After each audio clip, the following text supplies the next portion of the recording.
talking about the U, University of Miami.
Hey everybody, what's good? What's good with you? I'm your host and my name is Professor Khalil Amani, and it is Monday, January the 19th. Tonight, it goes down. The College National Football Championship for the number one. This is the Super Bowl of college football. Yes, it is. It's the Super Bowl of college football. Now, most of y'all know, some of y'all know, I'm from Miami. No, I did not attend the University of Miami. I went to an HBCU, the mighty Bethune-Cookman University, and I also graduated from the University of Nebraska. You know those Cornhusker folks? But I grew up in the 305, the MIAO, the mighty Miami, Florida. And the University of Miami has always been my favorite college football team. I wish I could say it was my alma mater, but it wasn't. But if you know Miami, those of us from Miami, whether we went to that school or not, we rep the University of Miami. Going back to the days of, I wish I had his album out, going back to the days of Two Live Crew. Let me see if I can find Two Live Crew. Hold on. I think I might be able to find it. I might be able to find it. Two Live Crew. We've been representing Miami. We've been representing Miami.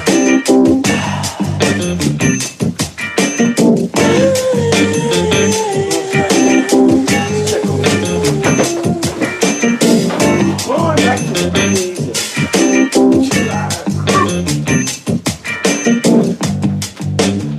Find it real quick.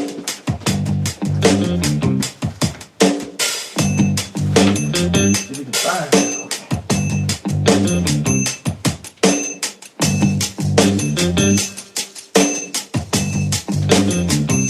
Ah, there it is. There it is. Here I come. Here I come. Here I come. Yeah. I see it. I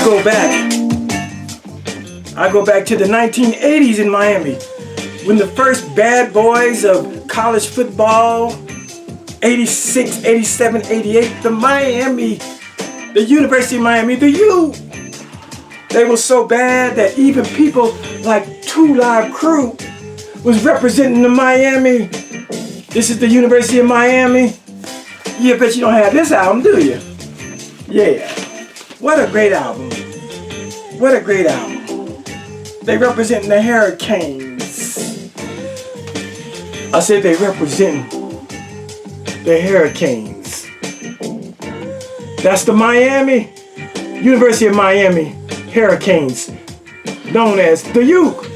Even in the rap world, Two Live Crew was paying their respects and homage for the U. Yeah. All right. That's enough. I wanted to start out by talking about the U. Are you going to be watching tonight? Are you going to be rooting for Khalil Amani's team? I'm talking about the U. I'm going to take this hat off. This hat was given to me by my best friend. His name was James Rutledge. His name was James Rutledge. He was my first best friend, and he's still my best friend. And he gifted me this hat, really cool hat. When I was in Las Vegas, he said, I got something for you. So that's why it says Rutledge on the back. By the way, my best friend Rutledge is the uncle of one of my daughters. In other words, me and my best friend's sister had a child together. This is my best friend, but his sister is my baby mama, if you get my drift. All right. Hey, I was out there back in the day. Hey, don't judge me. But this is the one I like about this one here.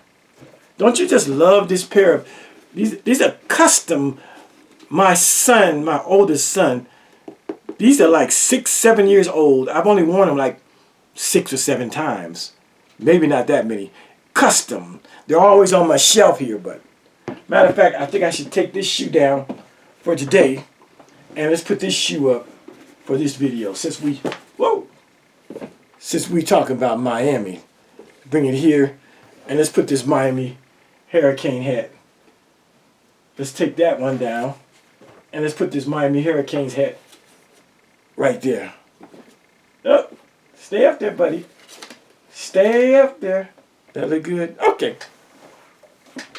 So tonight, I don't know, 7 o'clock here in the Rocky Mountains, but the national championship comes on tonight. It's strange because I forgot who they're playing. I don't care who they're playing. All I know is the University of Miami is playing. And what about those Broncos? We are having a good time.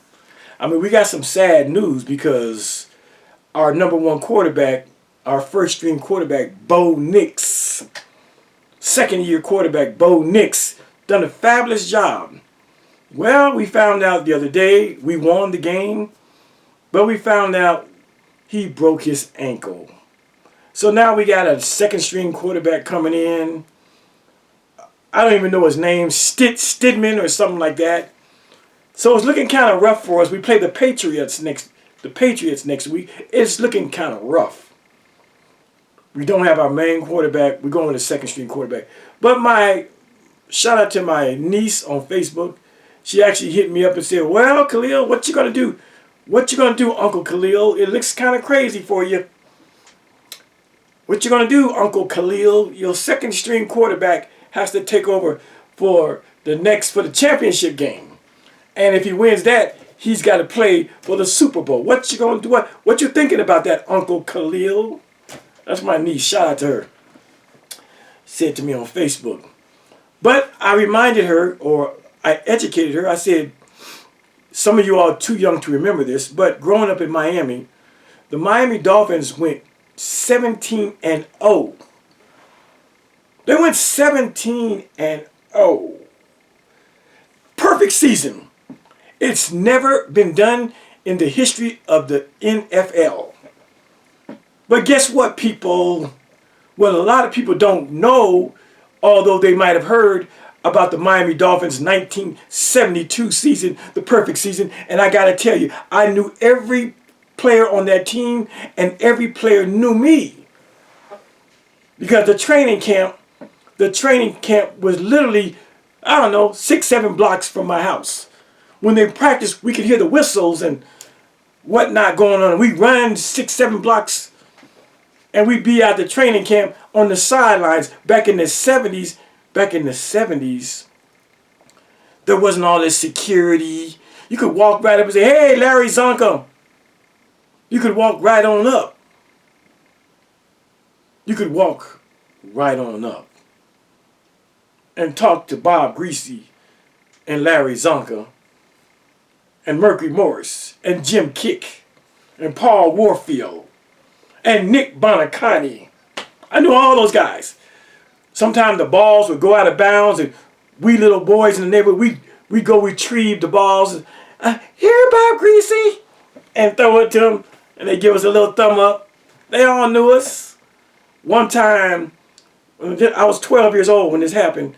One time, as the Miami Dolphins were leaving their dormitories and going to the cafeteria, me and some other boys, we were outside the dormitories. I don't know, looking for autographs, whatever we were trying to do.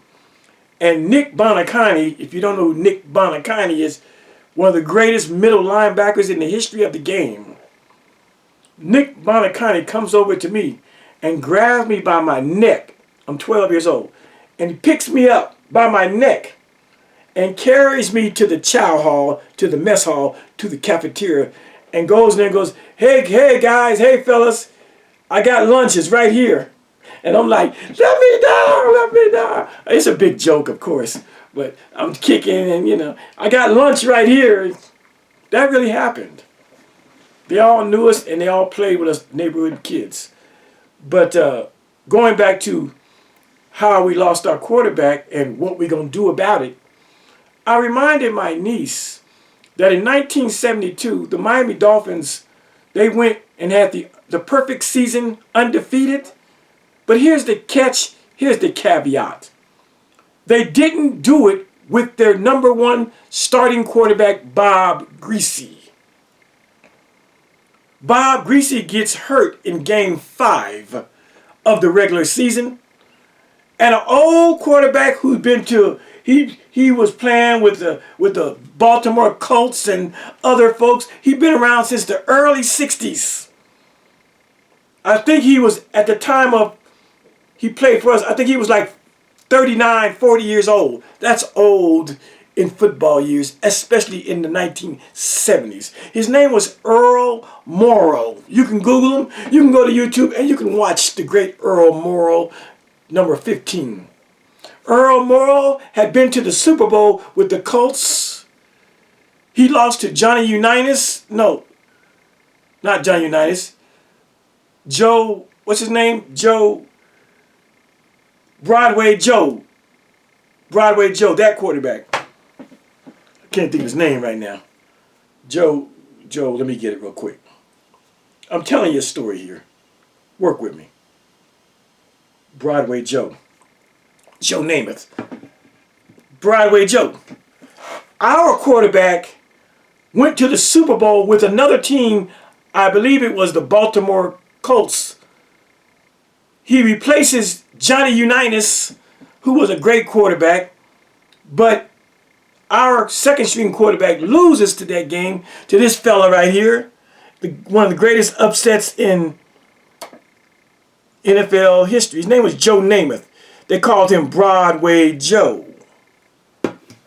That's how far our quarterback went in 1972. He was an old dinosaur, and he came in as a substitute for our number one quarterback, Bob Greasy, in game 5. And that second string quarterback, he took us all the way to the Super Bowl. Undefeated. A second string quarterback was undefeated. And when we got to the Super Bowl, our first string quarterback, Bob Greasy, was healthy, ready to play. They took him off of IR, injured reserve. And our first string quarterback, Bob Greasy, he started in the Super Bowl. Although he was out, going back to week number 5, he was on IR, injured reserve list. He gets healthy, and Bob Greasy comes back for the final game of the season, the biggest game of the year, the Super Bowl, and the Miami Dolphins win the Super Bowl.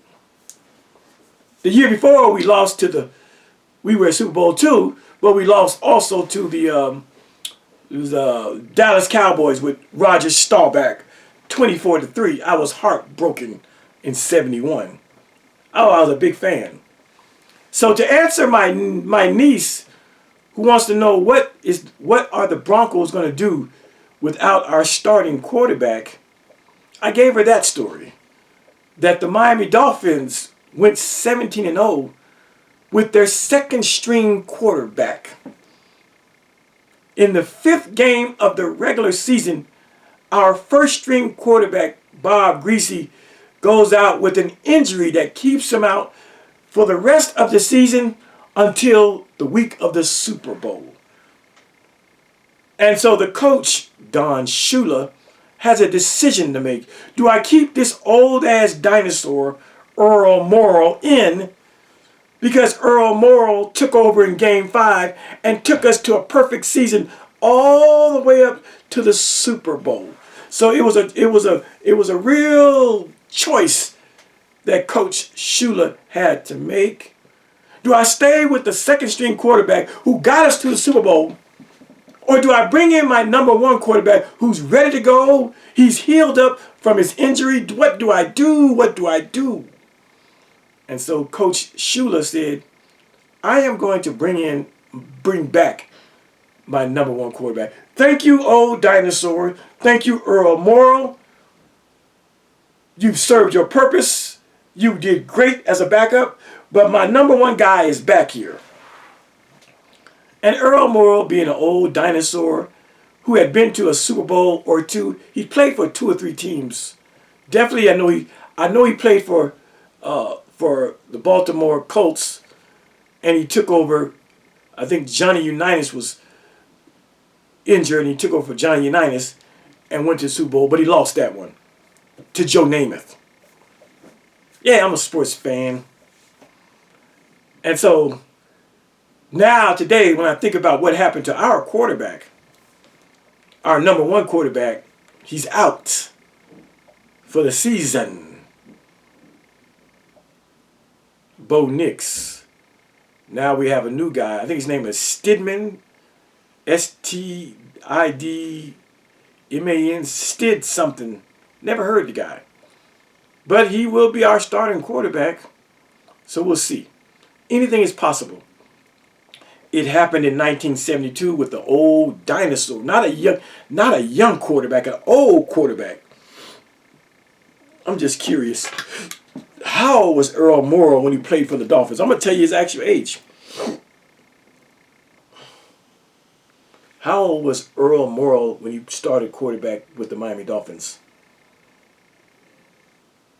Earl Morrall was 38 years old when he became the quarterback for the Miami Dolphins in 1972. See? He replaced an injured player and led the team to an undefeated season, winning the NFL Comeback Player of the Year award. Let me let you hear that again. How old was Earl Morrall when he played for Miami Dolphins?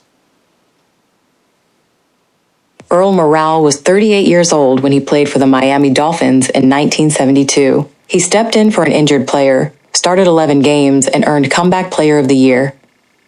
See?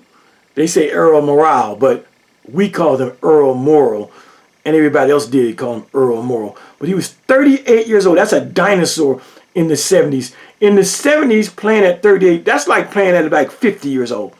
Because, of course, technology and training had gotten a lot better. But 38 was a dinosaur back then. But there was Earl Morrall, who stepped in as a quarterback for the Miami Dolphins and led them to a perfect season.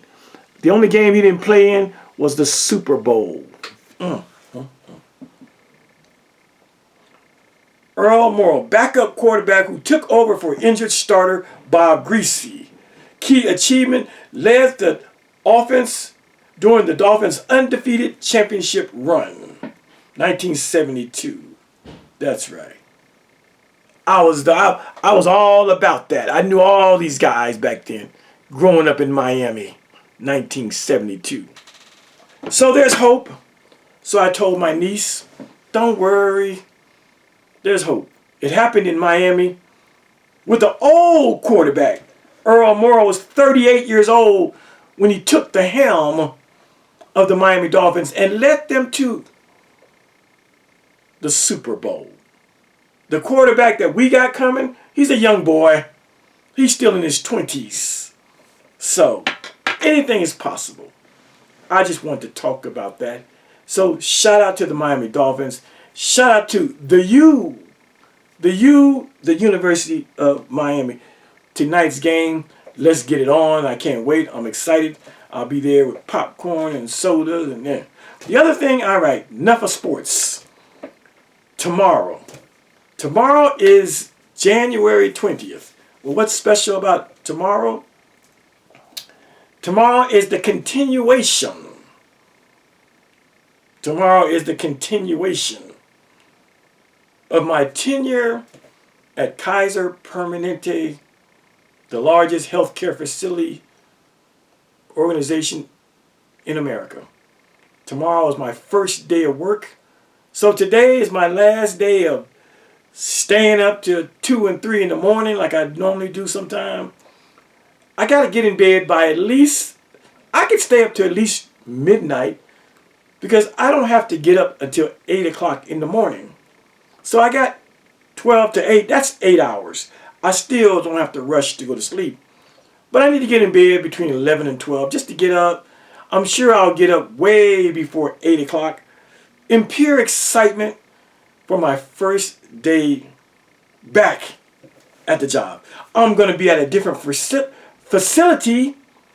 It's a little bit out. It's about 20 miles away from home, but that's okay. I don't have to take any highways to get there. I can take a highway, but there's a straight shot, a straight L, up and then over, and I can get right to my job without any highways. So I'm excited. I'm excited about this fourth time working for Kaiser Permanente. That's right. That's right. I'm excited. Let me show you. I thought I was done. I thought I was done with Kaiser. I don't know how I did it. I don't know how I did it. But here's my, in 2020, right when COVID dropped, there's my 15-year plaque. See? See Kaiser right there? Kaiser right there? See? And that's my 15-year plaque. And then last May, I got my 20-year plaque in 2025. What a great achievement. I'm proud of myself. Working at one company for 20 years. My goodness. Especially knowing my backstory and being a government informant, having to go in the witness protection program, moving around America, different states and stuff, all the craziness of my life. And I still managed to get 20 years in at one job. I'm proud of myself. I'm like, how did I do it? Because I was a rolling stone, y'all. I really was. But I did it. But I got a 15-year plaque and a 20-year plaque. And tomorrow, January 20th, I start year 21. And I believe that I have 7 to 10 good years left in me. I think I can do 10 more and get a 25 and a 30-year plaque and more pension retirement money. I think I can do it. I feel young. I'm 65, but I feel good, y'all. I mean, I post on Facebook, I'm going back to work. Some people were upset. You're supposed to be doing it. You're supposed to be... No. Retirement is not for me. Not that I don't have stuff to do. I got my whole YouTube thing going on. I'm still writing books. I got other stuff going on. Don't get it twisted. I'm not like, per se bored. But I feel like there's money out there I can be getting. Instead of relying on my pension and relying on my Social Security, I'm still able-bodied. And on top of that, forget the money. I simply love laboratory science. I simply love being around patients. I love what I do. It's not even work. I go to work glad and gleeful. I love it. I could have done something else, get a job at McDonald's just to get out the house. But I'm so thankful to God and to Kaiser Permanente for allowing me this fourth time to come back to their wonderful organization and still pay me a good salary and benefits and all that. One thing about it, now that I'm back at Kaiser, I already have insurance through Kaiser, through my Social Security, but now I'm going to drop them because now that I'm an employee of Kaiser, I get free insurance. Me and my wife have free insurance. Right now, Social Security is taking $210 out of every Social Security check from me and my wife a piece. Now that's $400 they ain't going to take from us. It'll go right back into my Social Security check because I don't need insurance through Social Security anymore. I'm back at Kaiser and they offer free insurance. Wow, wow, wow. I'm just covering a lot because this is probably, 28 minutes, okay. This is probably going to be my last video. I might do a video tomorrow morning just saying, hey, I'm at work, y'all, that kind of thing. But as far as doing a major videos, this will probably be the last one for a couple of days, maybe until next weekend. So I wanted to talk to you about, the University of Miami game, the Broncos losing their quarterback and what we going to do. We got that out the way. Yeah. Now let me I know y'all want to hear me speak on the clapback from Israel doctrine. There's really nothing to say about Israel doctrine now. Nothing. But I'll say this much for those of you who need to know and hear it. Israel's struggle doctrine is embarrassed. He came back with a weak-ass video trying to make sense of being a beggar. Yes, he's a beggar. Yes, he begged the Hebrew Israelites. Yes, he can go through all the scriptures he wants. The bottom line is he's a beggar, he's a bum, and he's a user, and he's a scammer and a hustler of his own siblings. You notice he didn't talk about that video because that video made him look like the scum that Israel doctrine really is. What kind of sibling writes down the 6 siblings on a piece of paper and assigns to them 2 months out of the year that they plan on scamming and hustling them? I don't have to say much, y'all. Y'all heard it. This bitch nigga can quote all the scriptures he wants. He can misquote the scriptures. The nigga was talking about the Good Samaritan, trying to say that the Hebrew Israelites should have acted like the Good Samaritan. No, nigga, no. Oh, he wants to stretch the narrative and make it fit him. It doesn't fit him. The story of the Good Samaritan is about a person that just happened to be walking down a road and seeing someone that needs help, a complete stranger. Don't know their name, don't know their politics, don't know their religion, don't know shit about the person. But they needed help. And so the Good Samaritan offers that person help. But oh, Israel's struggle doctrine. Look at him trying to stretch. Trying to make the Good Samaritan fit the Hebrew Israelites. Now, this Good Samaritan that he talks about, if this Good Samaritan had encountered his so-called enemy, who had been calling him a domestic terrorist, who had been challenging the veracity of his religion as a Hebrew Israelite, This Good Samaritan we would never know about because there wouldn't be no Good Samaritan. That same person would go, oh, this is the nigga that be on social media calling me a domestic terrorist. Let that nigga stay in the ditch. Let that bastard stay hungry. I'm not helping him. But Israel Doctrine tries to stretch his predicament with what the Bible teaches about being a good Samaritan and loving your neighbor. It doesn't fit. Therefore, you must acquit. So he came on the day with a shitload of scriptures trying to show that the Hebrew Israelites are bad and evil because they wouldn't send him a cash app. Where they do this shit at?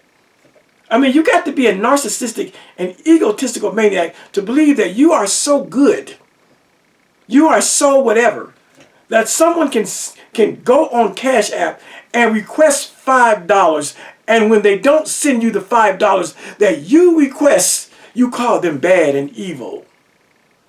You call yourself trying to show the world what kind of people the Hebrew Israelites are. You don't take into accountability that people are emotional, people have feelings, people believe in karma, people believe in get back and pay back.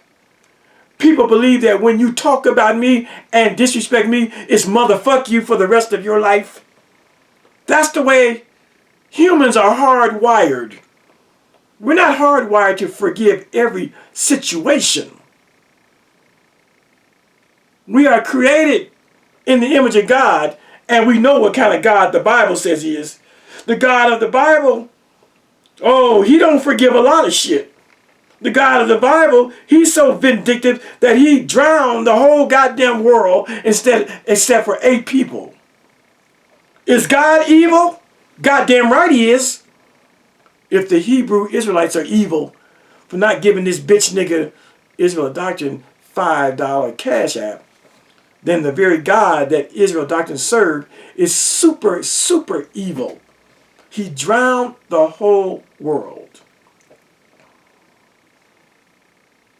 But we are told that we must be held to a standard that not even God can be accountable for. God blinds people. God murders people. God drowns people. But Israel Doctrine would never say that the God of the Bible is evil. The God of the Bible killed 42 children by way of 2 she-bears once upon a time for making fun of a bald-headed prophet named Elisha. That's how vindictive and conniving and evil the God of the Bible is. Children doing what children do, making fun of an old bald-headed man. God sends 2 female bears out of the woods and they maul all 42 children for saying, "Go thou bald head, go thou bald head, go thou bald head." Elijah caught feelings. Bitch ass prophet Elisha caught feelings and started crying and pouting and praying to God to take care of these 42 children. And God heard him and put it in the bears to go kill those children. Don't talk to me about Hebrew Israelites being evil. Don't talk to me about Hebrew Israelites not giving a bitch nigga who don't want to work nowhere in America $5 cash apps. You see the narrative this nigga tries to run with? It's bullshit. I say it's bullshit. Because people don't do what you want them to do. They got to be evil.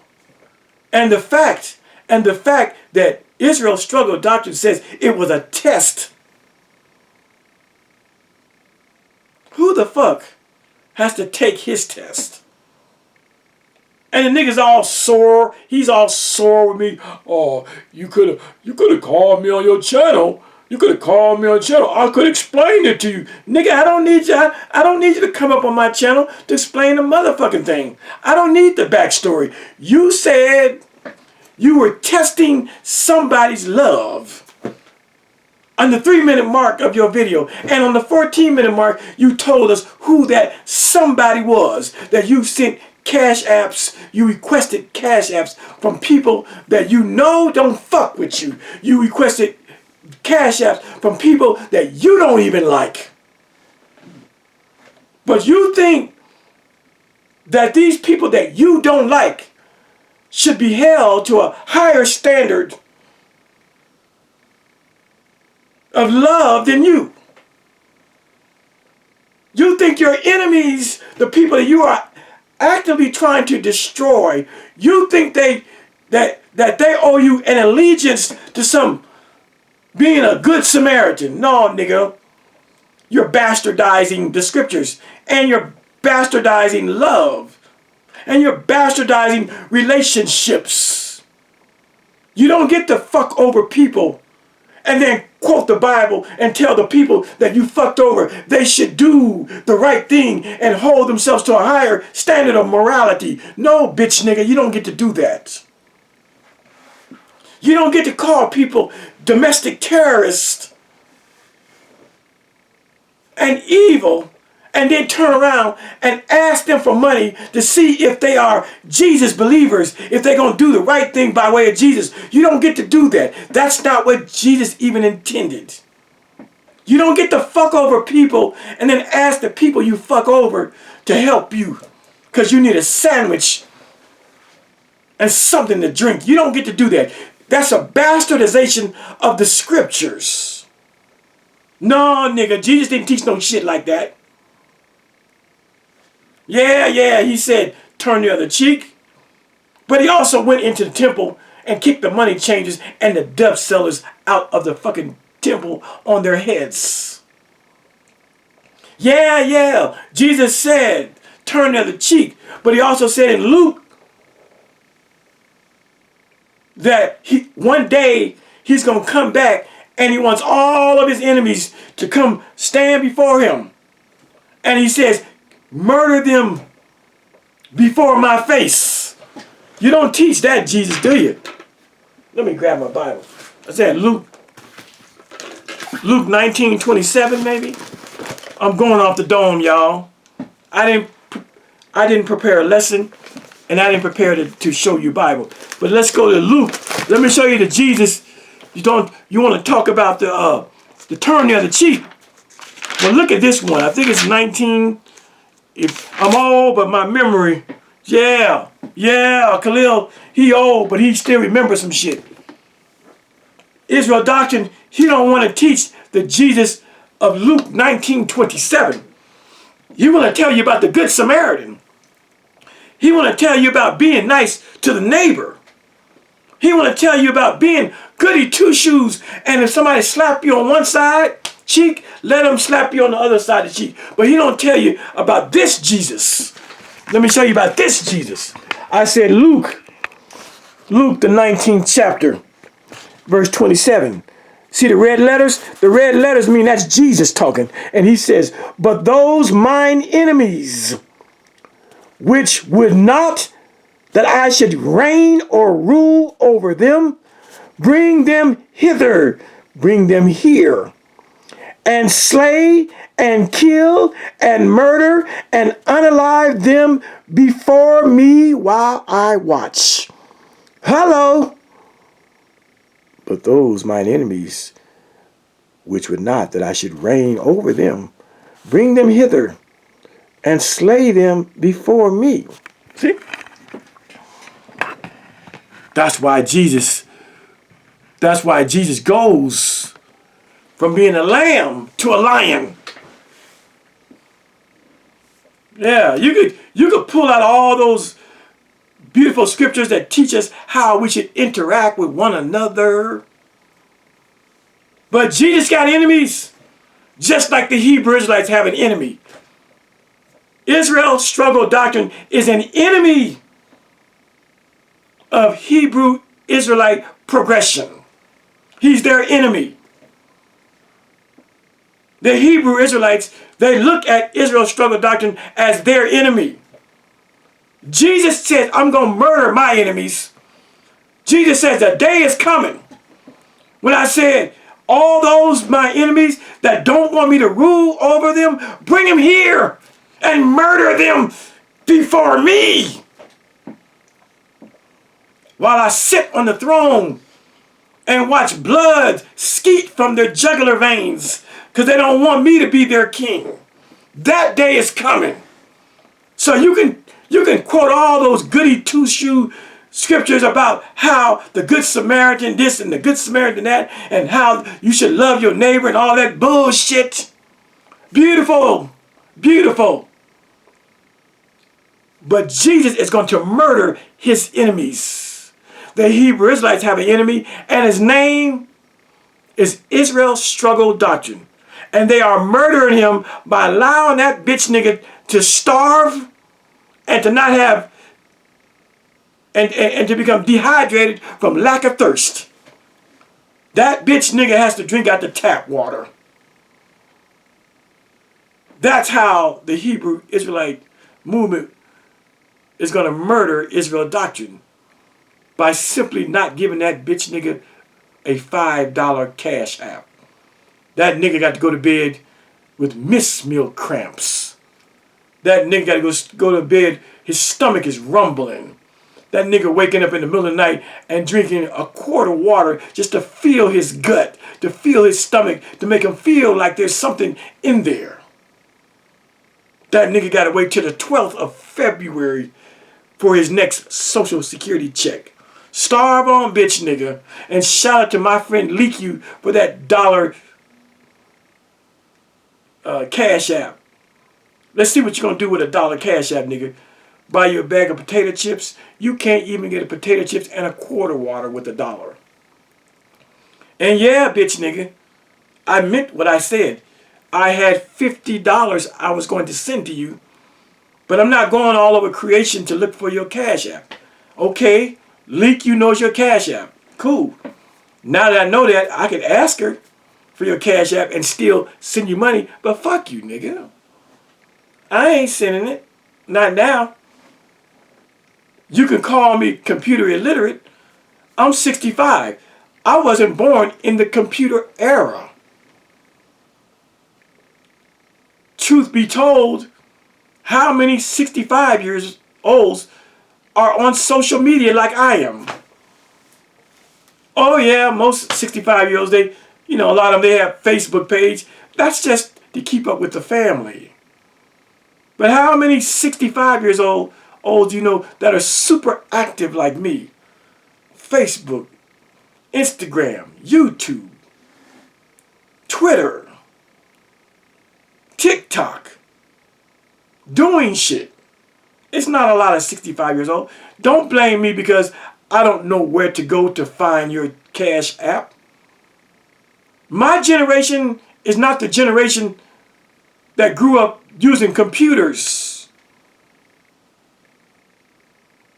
We didn't have PS1 and PS2 and PlayStation 3 and PlayStation 4 and PS5s and shit like that. My generation didn't have flat screens and home computers and laptops and tablets and cell phones. No.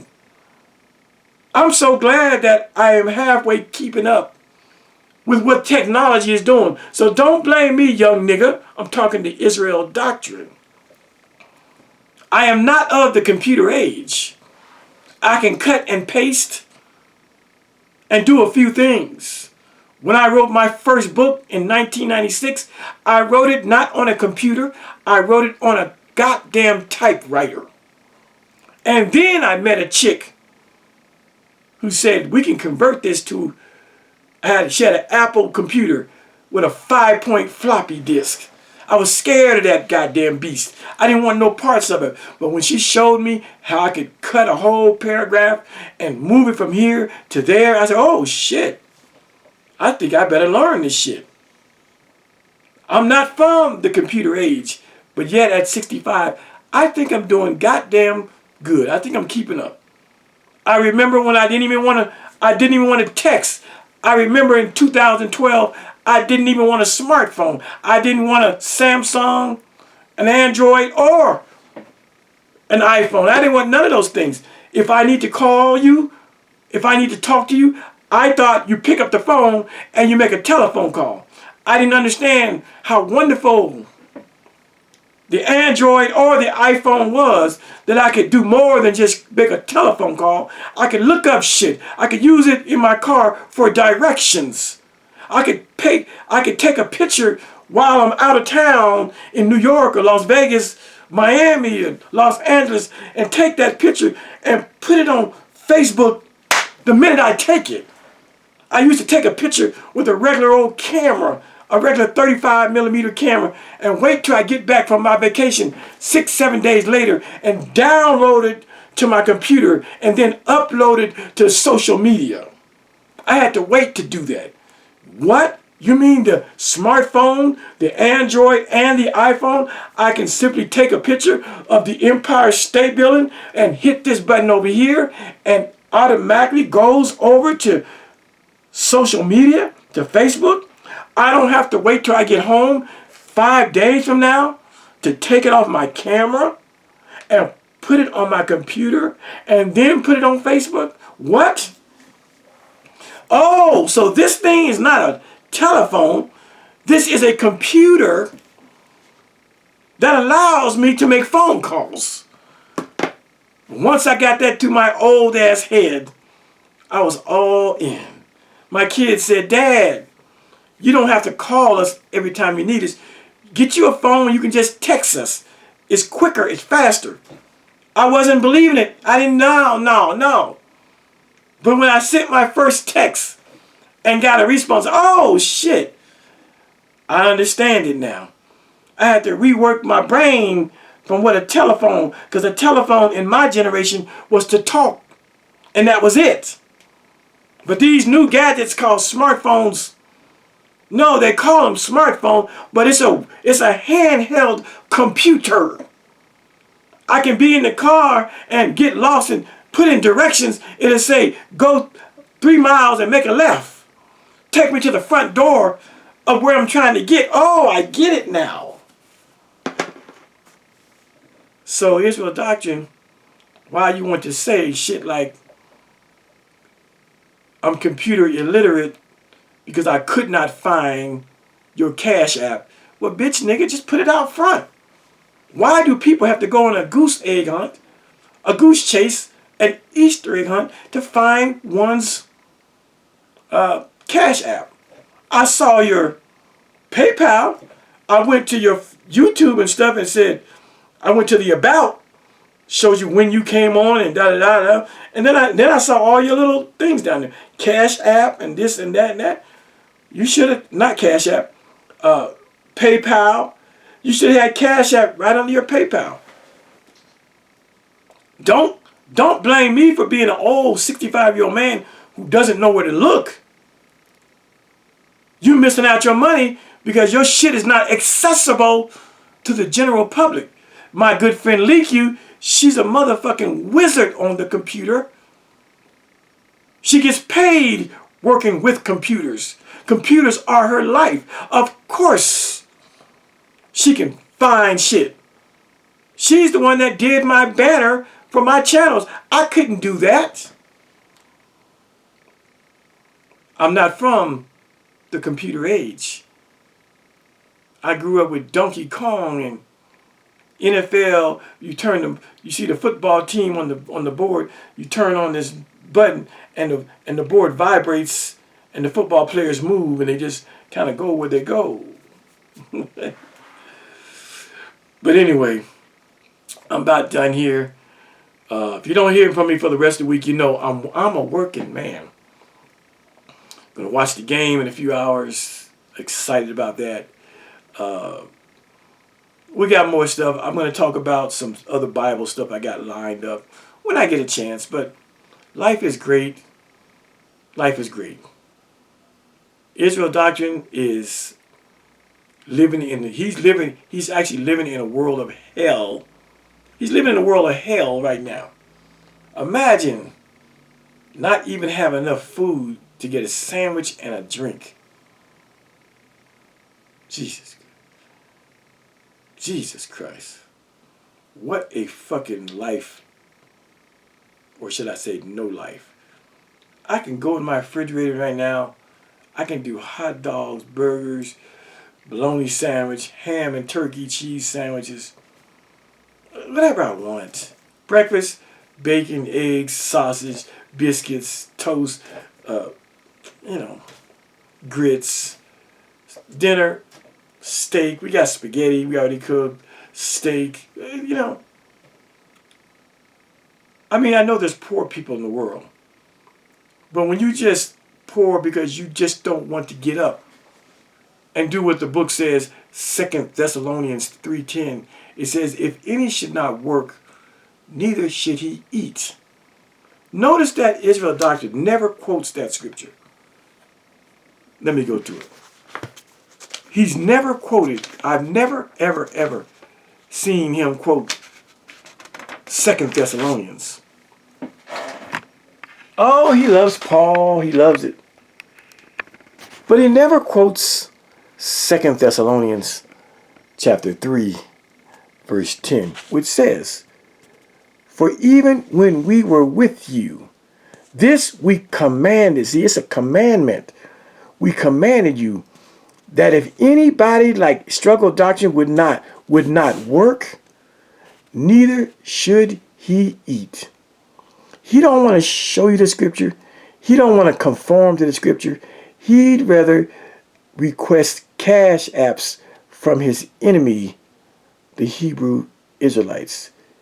But Paul and them commanded you that if anybody would not work, neither should you eat. So starve, motherfucker, starve. He ain't gonna show you that scripture. Any scripture that has to do with some shit he don't like and don't want to do, he gonna act like that scripture doesn't exist. Does Israel doctrine work? No, he doesn't. Don't tell me YouTube is a job. It's not. A job is when you can get enough money to pay a lot of bills when you get your check. If you're not making respectable money that's you can live off of, it's not a job. It's not a job. Getting $50 to $100 a month from YouTube, it's not a job. It's a job when you get Hassan Campbell money.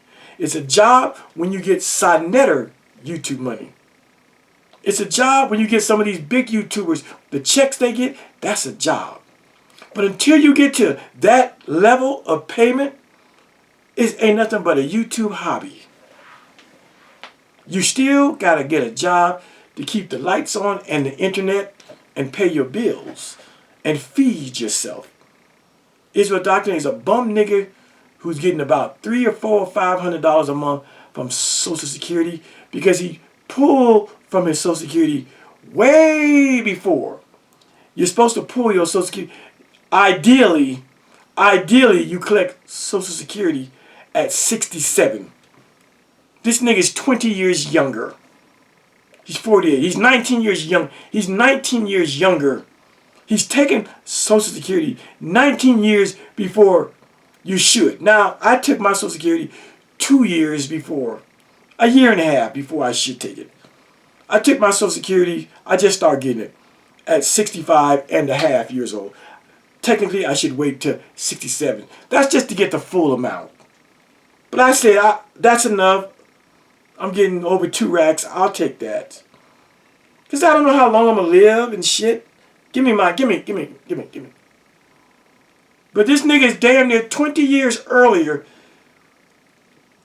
pulling from his Social Security. So you know it ain't that much because the bitch nigga ain't worked that much to have collected Social Security. So he's getting the bare minimum Social Security. And he's happy. Same thing with Miss Troutmouth. She's 43. Tomorrow she'll be 44. I don't know why I know her birthday, but I think she says it all the time. She'll be 44 tomorrow. And she's on Social Security. And you know they ain't worked a lot. You know those checks are small. Those checks are like $300 or $500 at the most. They ain't that much money. Drawing from their Social Security in their 40s. What a fucking bad idea.